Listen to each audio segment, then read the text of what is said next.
Vamos a continuar en nuestro estudio y consideración de la oración modelo, de esta gran oración que nos sirve de pauta y de guía para todas nuestras oraciones, que es la oración del Padre Nuestro.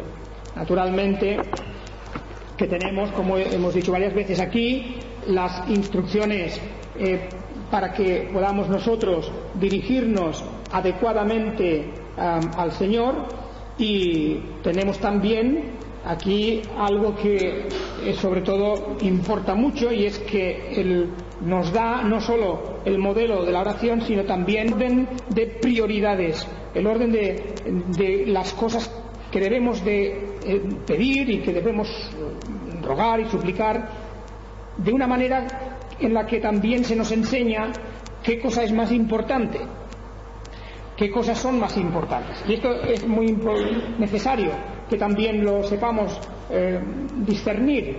Muchas veces podemos estar nosotros todos convencidos de que la oración es importante, podemos estar convencidos de que orar es una manifestación de adoración y de culto, pero puede ocurrir que interpretemos la oración como una especie de sistema para pedir cosas en beneficio propio, o cuando tenemos nosotros una gran necesidad, o cuando estamos en una gran angustia, o cuando deseamos algo intensamente.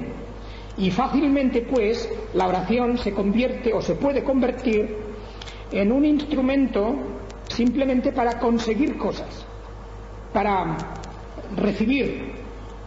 Y podríamos llegar a tener esa idea de que orar es simplemente pedir para nosotros mismos.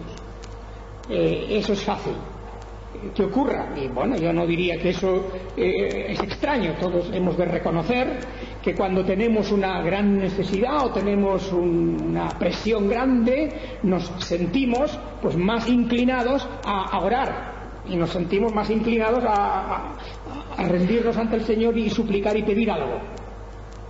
Pero la oración del Padre Nuestro nos enseña que hay un orden también.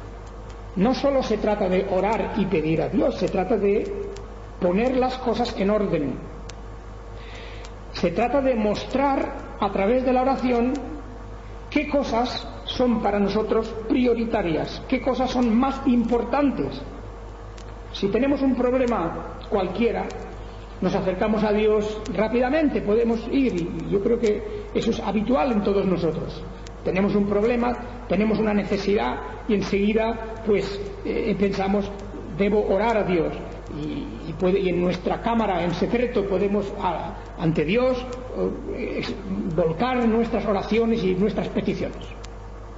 Y nos olvidamos que en este modelo de la oración del Padre Nuestro, cada cosa tiene su lugar, y que en primer lugar no está la petición por nuestras propias necesidades, sino que en primer lugar aquí hay otras cosas que importan muchísimo. Creo pues que es necesario que tengamos esto presente y que miremos las peticiones del Padre Nuestro y las consideremos en su debido orden, en su debida forma. Fijaos cómo empieza pues el Señor dice: no os hagáis semejantes a los gentiles, ¿verdad? Sino que porque vuestro Padre sabe de qué cosas tenéis necesidad antes que vosotros le pidáis. De manera que es como si dijera el Señor: ojo, porque los gentiles quiere decir las personas religiosas, pero que no conocen al Dios de Israel, al Dios único y verdadero. Estas personas que son religiosas, pero que no conocen al Dios de la Biblia, también oran, también piden. Pero dice: vosotros no hagáis igual que ellos, porque además de que ellos repiten y repiten sus peticiones, es que no se dan cuenta de que Dios ya conoce vuestras necesidades antes que vosotros le pidáis. Por lo tanto, lo que podemos estar es bastante tranquilos de que nuestras necesidades son conocidas por Dios y tratadas, no solo conocidas, tratadas por Dios incluso antes que nosotros le pidamos, porque estamos invocando a alguien que es nuestro Padre, estamos invocando a alguien que actúa como un Padre que además conoce perfectamente todo lo que está ocurriendo y que se anticipa. No es un Padre que está de brazos cruzados esperando a que su hijo venga a pedirle y entonces actúe. No, Él se anticipa. Nuestro Padre Celestial se anticipa cuando sabe de nuestras necesidades, cuando sabe de nuestras tribulaciones, cuando conoce y ve nuestras angustias y problemas. Él se anticipa, ni siquiera necesita que nosotros se lo pidamos, porque tantas cosas hay que Dios resuelve por nosotros y para nosotros antes de que nosotros se lo pidamos.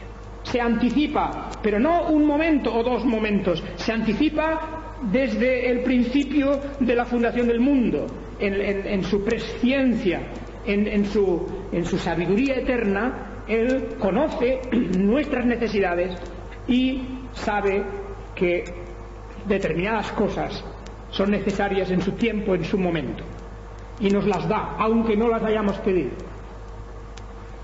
No obstante, eso no es un motivo para que nosotros dejemos de pedir.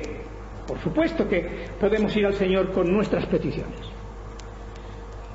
Pero cuando observamos el Padre Nuestro nos damos cuenta que la primera petición no es para nosotros mismos, la segunda petición tampoco es para nosotros mismos, la tercera petición tampoco es para nosotros mismos, y solo a partir de la cuarta petición, y la quinta y la sexta, tiene que ver con nosotros, y no solamente con necesidades de tipo material, sino con otras también, que ya miraremos. Pero fijaos que primero, ya el último domingo estuvimos examinando un poco lo que significa esta invocación, Padre nuestro que estás en los cielos. Nos dirigimos a este que en esa calidad de Padre celestial, de Padre que está por encima de todas las circunstancias terrenales, por encima de todas las insignificancias y de todas las mezquindades de este mundo. A este que está por encima de esto nos dirigimos a Él, y lo primero que debemos tener en cuenta es algo que concierne a su propio nombre, o lo que es lo mismo, a su propio ser, algo que concierne a Dios mismo. Nos hemos de preocupar antes de las cosas que se refieren al reino de Dios y Dios mismo que de nuestras propias cosas. Y esto, como recordaréis, es una enseñanza repetida una y otra vez en las Escrituras, porque la Biblia nos dice que pongamos en primer lugar el reino de Dios y su justicia. Son palabras del Señor Jesucristo mismo. Buscad antes o primero el reino de Dios y su justicia, y todas estas demás cosas, todas las demás cosas os serán dadas por añadidura. Eso está claro que es una enseñanza evidente de la palabra de Dios. Buscad primero el reino de Dios y su justicia. En este mismo sermón del monte, en Mateo 6:33, dice esto el Señor: buscad primeramente el reino de Dios y su justicia, y todas estas cosas os serán añadidas. ¿Qué cosas? Pues el vestido, el alimento, la protección de una casa, todas las necesidades materiales que tengamos y todas las otras necesidades que tengamos en la vida, todo eso nos será dado, regalado, nos ha de ser regalado, dice, como una cosa añadida, como una especie, fijaos, como un regalo secundario, siempre y cuando primero busquemos el reino de Dios y su justicia y la verdad de ese reino. Este es el orden, esta es la prioridad. Y aquí es donde tal vez nosotros hemos de aprender antes que nada, porque si el Padre Nuestro significa algo, en primer término lo que significa es que existe un orden y una prioridad en las peticiones. Y si no es así, ya empezamos mal, ya erramos, ya nuestras oraciones adolecen de un defecto no solo de forma, sino de fondo importantísimo. No podemos tomar a Dios, ni la Biblia, ni las promesas de Dios, ni todo esto que es este mundo del Espíritu, no lo podemos tomar como si fuera una palanca, como si fuera una herramienta para conseguir obtener algo, para arrancar algo para nosotros en primer lugar. Porque en el fondo, si hiciéramos esto, sería una manifestación de egoísmo y sería una manifestación de que en realidad solo nos importa determinadas cuestiones. Bien, ahí es donde seguramente el apóstol Santiago en su carta, cuando dice que pedís y no recibís porque pedís mal, ahí es donde seguramente estaría él pensando. Muy probablemente, cuando decimos oramos, sí, oramos, pedimos, pero pedimos mal, porque pedimos en primer lugar para nosotros, para nuestras cosas. Y eso significa que queremos usar a Dios de una manera instrumental. Por lo tanto, fijaos que en el Señor dice, vosotros oraréis así. Viene la introducción, que ya la hemos mirado, Padre nuestro que estás en los cielos, estamos dirigiéndonos a Él, en esa calidad, a un ser que está por encima de todas las cosas, que domina todo, que controla todo, y lo primero que le pedimos es, dice así, que tu nombre sea santificado, que tu nombre sea santificado. Esta expresión de el Padre Nuestro, la palabra santificar, santificado, que tiene que ver, pues claro, con todo lo que la Biblia nos enseña sobre esa palabra. La palabra santo, santificar, etcétera, toda esta idea de santidad en la Biblia tiene diríamos una connotación muy especial que a veces nosotros nos la perdemos porque estamos acostumbrados a utilizar la palabra santo y santidad y todas estas palabras un poco con la influencia de la idea católico-romana. Cuando la Iglesia católico-romana habla de santos o de santidad, pues enseguida pues se nos presenta una especie de figura o personaje místico con una aureola sobrenatural, algo así como una especie de ángel que está más o menos no tanto ya en la tierra sino como camino del cielo, alguien que es perfecto, alguien que no ha hecho nunca jamás nada. Fijaos que incluso, nada malo quiero decir, que incluso cuando en la Iglesia católica se quiere declarar a una persona santa, porque para ellos, para la Iglesia católica romana, la teología católica, santos solo son unos cuantos, unas cuantas personas que después de una gran investigación y análisis, la propia jerarquía de la Iglesia dice, pues sí, esta persona en su vida, en su conducta, en su carácter, en sus obras, podemos calificarla de perfecta. Nadie puede decir nada en contra de esa persona, nunca ha hecho nada malo. Y al contrario, ha hecho grandes obras, incluso ha hecho milagros. Y después de todo eso, la Iglesia Católica declara que esa persona es un santo. De manera que es una categoría totalmente aparte del resto de los cristianos, del resto de los creyentes.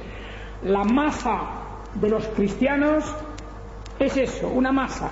Y de ahí, dicen ellos, de ahí se pueden sacar, extraer unos cuantos que se les declara santos porque ellos han conseguido un nivel y una altura en su conducta, en su carácter, que prácticamente los equipara a los ángeles.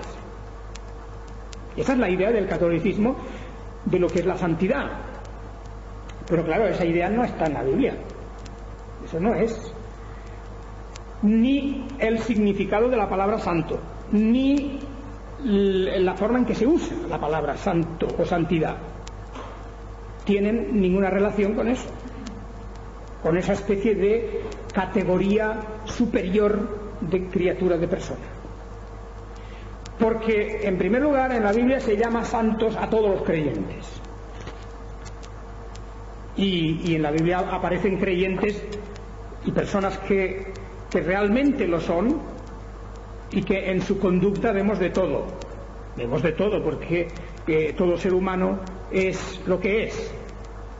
Pero siendo un creyente y una persona justificada por Dios, elegida y perdonada por Dios y revestida por Dios de la perfección de Jesucristo, digo revestida, que quiere decir que encima de lo que Él tiene y es, se le coloca una vestidura, una perfecta túnica blanca de perfección que no es suya, sino que es de Jesucristo mismo. A esa persona, a todas esas personas que creen, esperan, confían y que aguardan el reino de Dios, a estas personas se les llama santos. Santos. Y lo sabemos perfectamente. En la Biblia se habla de santos cuando se refiere a toda la Iglesia. El apóstol Pablo escribe a los santos que están en Roma, en Corinto, en Éfeso, etcétera, todo. Es decir, los creyentes que no son personas, digamos, impecables y perfectas, y que se las puede de alguna manera pues poner en una especie de vitrina o de urna de cristal como si fueran una cosa excepcional. No, eran lo que eran, pues como nosotros todos. Como nosotros también en la Biblia recibimos el título y el nombre de santos, porque en primer lugar la idea de santidad significa algo que tiene un valor, un precio, que tiene, diríamos, una consistencia. La idea de santidad es algo que significa que es valioso, que tiene precio, que tiene valor, algo que pesa. En realidad, fijaos que en la lengua hebrea esa palabra tiene que ver con una expresión que significa tener peso, algo que pesa, algo que realmente tiene sustancia, en el sentido de que es como la palabra glorioso, como la palabra gloriosa, o la idea de gloria, que es también una palabra similar y que tiene que ver con eso, con algo que realmente vale. Por otra parte, en la idea de santidad también está la noción de que una cosa se dedica o se destina a un uso particular, que se pone aparte, que se sitúa aparte y no está mezclada con las otras cosas. De manera que, fijaos que cuando estamos hablando de santidad o de santo, estamos hablando de algo que realmente tiene un valor, es algo rico, algo que tiene consistencia, pero también de algo que se coloca aparte, se usa solamente para algo. Bueno, pues esa idea de santidad, que sobre eso, claro, tendríamos que elaborar más y tendríamos que llegar a la idea ya concreta y específica de la Biblia, de que la santidad refleja pues el valor de una persona, de una cosa, el valor o la riqueza que esa cosa o persona tiene, y que eso está dedicado y destinado a un uso específico, que es naturalmente para Dios mismo. Sobre esa idea de santidad tenemos que reconocer aquí la expresión que dice: santificado sea tu nombre. Tu nombre sea santificado. Tu nombre sea santificado. O sea que el sujeto de esta petición principal, o sea, la idea principal de todo esto es el nombre de Dios. Antes de ocuparnos de nosotros mismos, antes de ocuparnos de nuestras necesidades, de nuestras peticiones, antes de pensar en nuestro problema, el Padre Nuestro nos dice: primero, ocúpate del nombre de Dios. El nombre de Dios significa en realidad una manera de expresar y de decir Dios mismo. El nombre de Dios es Dios mismo.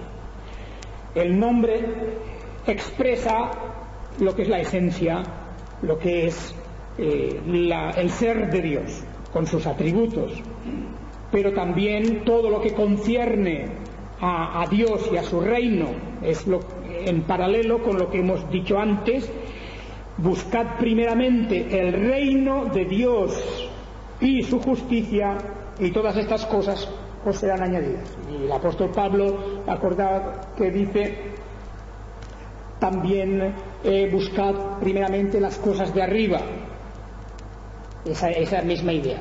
Así que la primera petición: santificado, o podríamos decir también glorificado, es decir, ensalzado. Nuestra primera petición quiere decir que Dios mismo, su nombre, su reino, su verdad, su doctrina, sus obras, todo lo que representa esa divinidad según la revelación de la Biblia, que eso en primer lugar sea ensalzado, sea reconocido, sea puesto en un lugar aparte. Esta es la idea que se está expresando. Es como decir: primero pidamos que la obra de Dios, el nombre de Dios y todo lo que concierne a este Dios, no a un Dios cualquiera, no a una idea de Dios que uno pueda tener, no, a Dios como se revela en las páginas de las Escrituras, que es distinto. A este Dios que en las Escrituras tenemos, le sea reconocida en toda la tierra su grandeza, su omnipotencia, su justicia, su verdad, su misericordia. Todos sus atributos sean reconocidos y sean ensalzados. Pues claro, esta manera de empezar a orar, esta manera de expresar nosotros nuestro interés en las cosas de Dios, eso sí, es empezar con buen pie.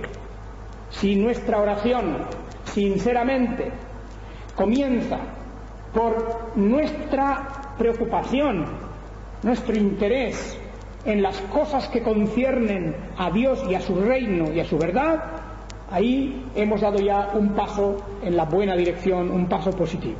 Nuestra oración empieza bien.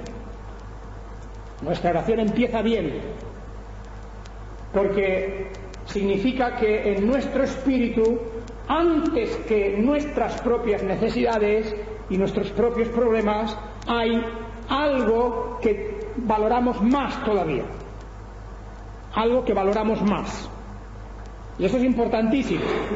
Es importantísimo. Es el reino el reino de Dios y su nombre mismo sea debidamente considerado. Bueno, pues ¿de qué forma nosotros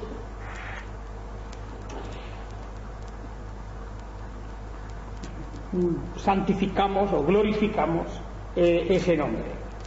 Quiero leeros unas consideraciones dadas por este autor que he mencionado varias veces, que escribe este precioso libro sobre la oración de Watson, uno de los puritanos del siglo XVII.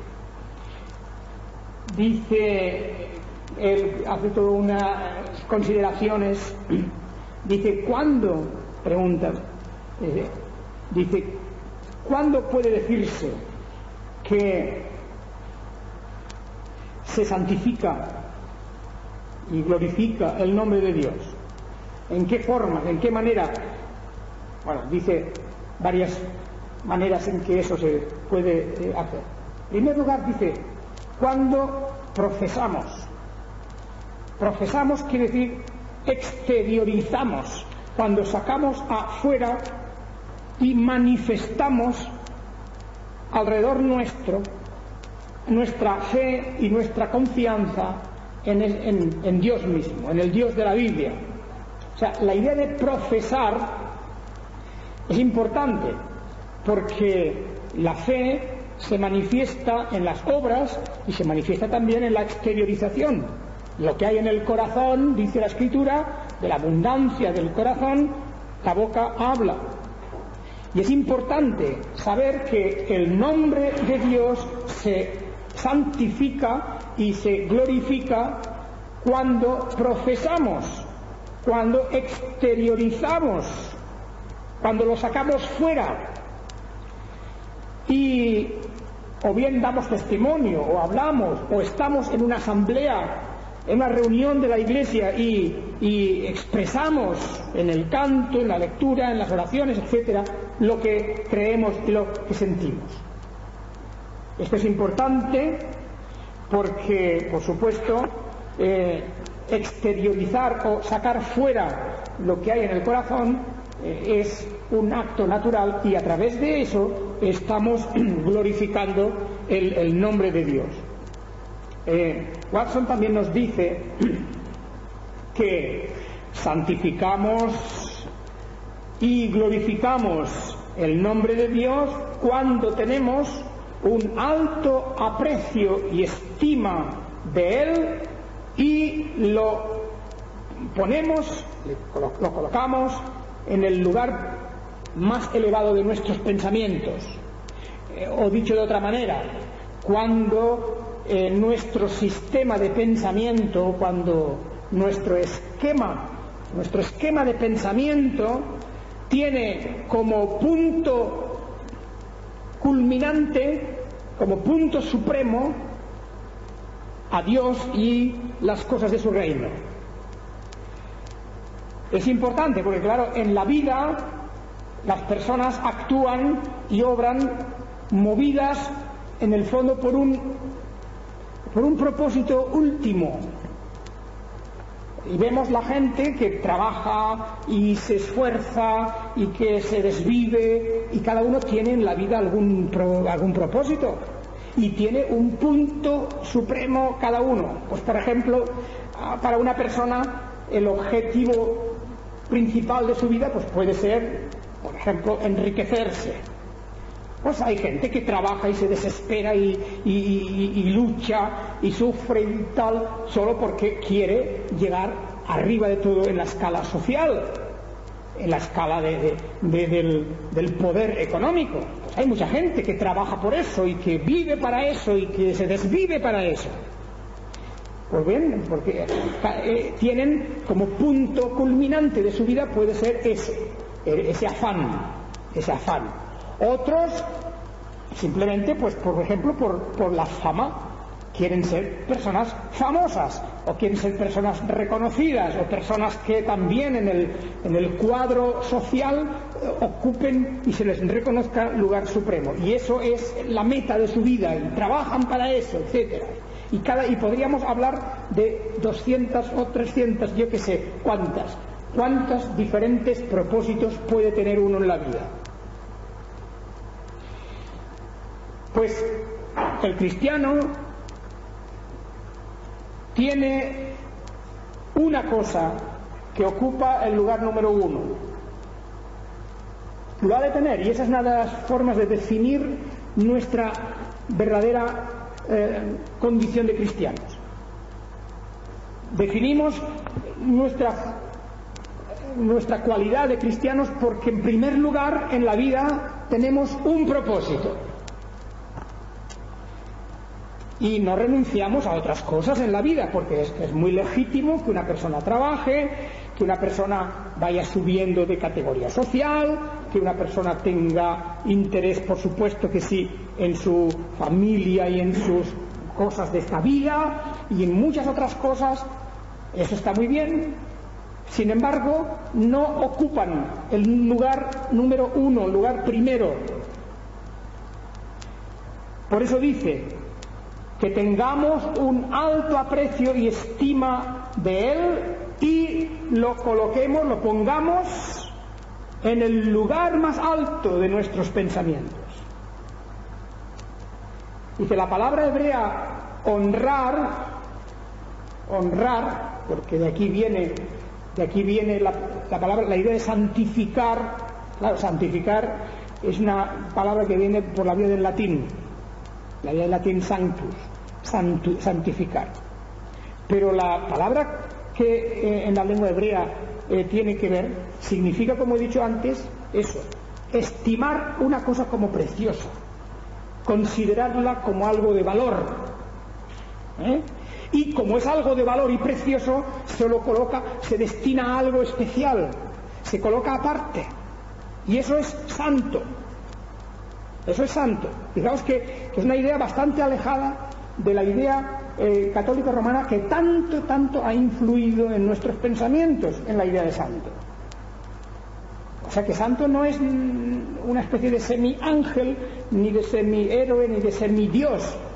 No es eso. El ser humano es un ser humano, pero es el ser humano que considera y valora y estima como algo precioso, como algo enormemente valioso, lo que es el reino de Dios, el nombre de Dios, y lo coloca en un lugar aparte, en un lugar separado. Y nosotros mismos también, como dice la Escritura, nosotros también somos santos. Quiere decir que para Dios nosotros tenemos un valor y representamos algo valioso, y que Dios nos coloca también aparte, nos sitúa aparte. Y por supuesto, no porque seamos mejores, ni porque seamos perfectos, ni nada de esta idea asociada que muchas veces puede conducir a una enorme hipocresía o a la interpretación errónea de lo que es santidad. Por lo tanto, ese nombre de Dios lo debemos de colocar como algo así de valioso. Por lo tanto, honrar, glorificar, santificar su nombre es la forma en que, en primer lugar, debemos empezar nuestras oraciones. Cuando confiamos en el nombre de Dios, es decir, cuando confiamos en Dios, estamos demostrando que lo valoramos y lo santificamos. Los salmos es una buena manera de entender todo esto, porque los salmos, la mayoría escritos por David, un hombre de guerra, David, y todos los que recordamos la vida de David, el rey David, sabemos quién fue. Hombre en cuyas manos había mucha sangre, claro, hombre de guerra, hombre guerrero, que había matado multitud de personas en guerras, claro está. Pero a veces no tanto en guerras, también sabemos de otras acciones suyas menos limpias, y también sabemos de muchas cosas de la vida de David, y le vemos muchas veces en sus momentos bajos, y le vemos en una forma completamente normal y humana, porque la realidad es que cualquiera que lee la vida de David, pues no sería ni mucho menos para ponerlo en los altares en la Iglesia Católica, porque no cumple ninguna condición. ¿Verdad? Que el rey David, según la Iglesia Católica Romana, no podría ser un santo, porque esta persona que en sus manos tiene la sangre de cientos de personas, ¿verdad? Y que comete tantas cosas contrarias a lo que la ley de Dios dice, que hace cosas de todo tipo, pues hombre, el rey David parece ser que tendría que estar el último de la lista de los redimidos, si es que lo era. Y sin embargo sabemos que el rey David, el salmista, el rey, el profeta, era un hombre totalmente comprometido con la realidad del reino de Dios. Totalmente comprometido. Él tiene personalmente muchos defectos y muchas debilidades, y personalmente ya conocemos esa historia, pero no hay duda que cuando él tiene que valorar las cosas que le importan en la vida realmente, y por las que está incluso dispuesto a dar su propia vida, es el nombre de Dios, o sea, Dios mismo.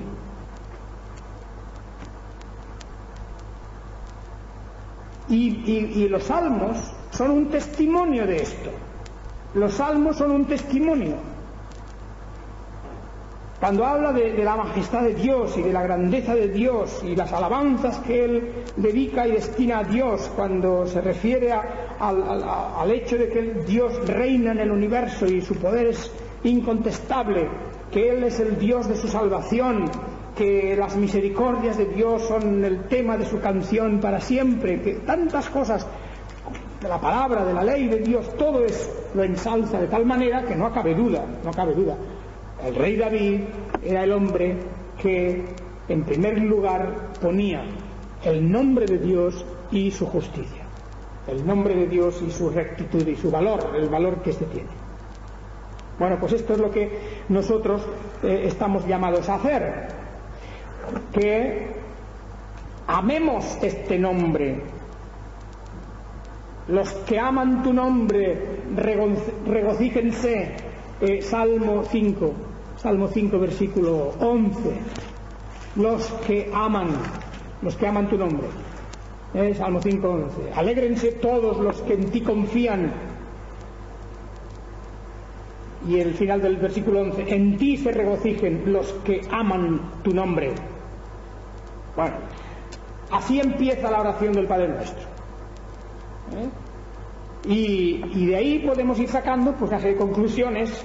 Si amamos y reconocemos el valor y la riqueza que tiene el nombre de Dios, el Dios mismo, pues por supuesto que eso nos va a mover, nos va a estimular a realizar las cosas de acuerdo con sus deseos, de acuerdo con lo que Él quiere.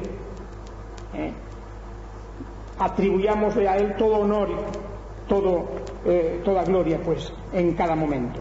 Por supuesto, la misma cuestión de la obediencia. Pues esa es la obediencia se puede hacer de muchas maneras. Uno puede obedecer por miedo, pero uno también puede obedecer por amor. Y a medida que amamos más obedecemos, sin necesidad de tener miedo o de tener en cuenta las posibles consecuencias de no obedecer. Y eso es a lo que estamos destinados nosotros. Estamos destinados a obedecer por amor, porque queremos que el nombre de Dios sea santificado, que sea glorificado. Y esa es pues nuestra primera petición cuando oramos. Y podríamos, por supuesto, alargar esta cuestión muchísimo más. Vamos a dejarlo aquí por hoy y vamos a considerar pues la importancia que tiene este punto en nuestras oraciones. Que el Señor os bendiga. Amén.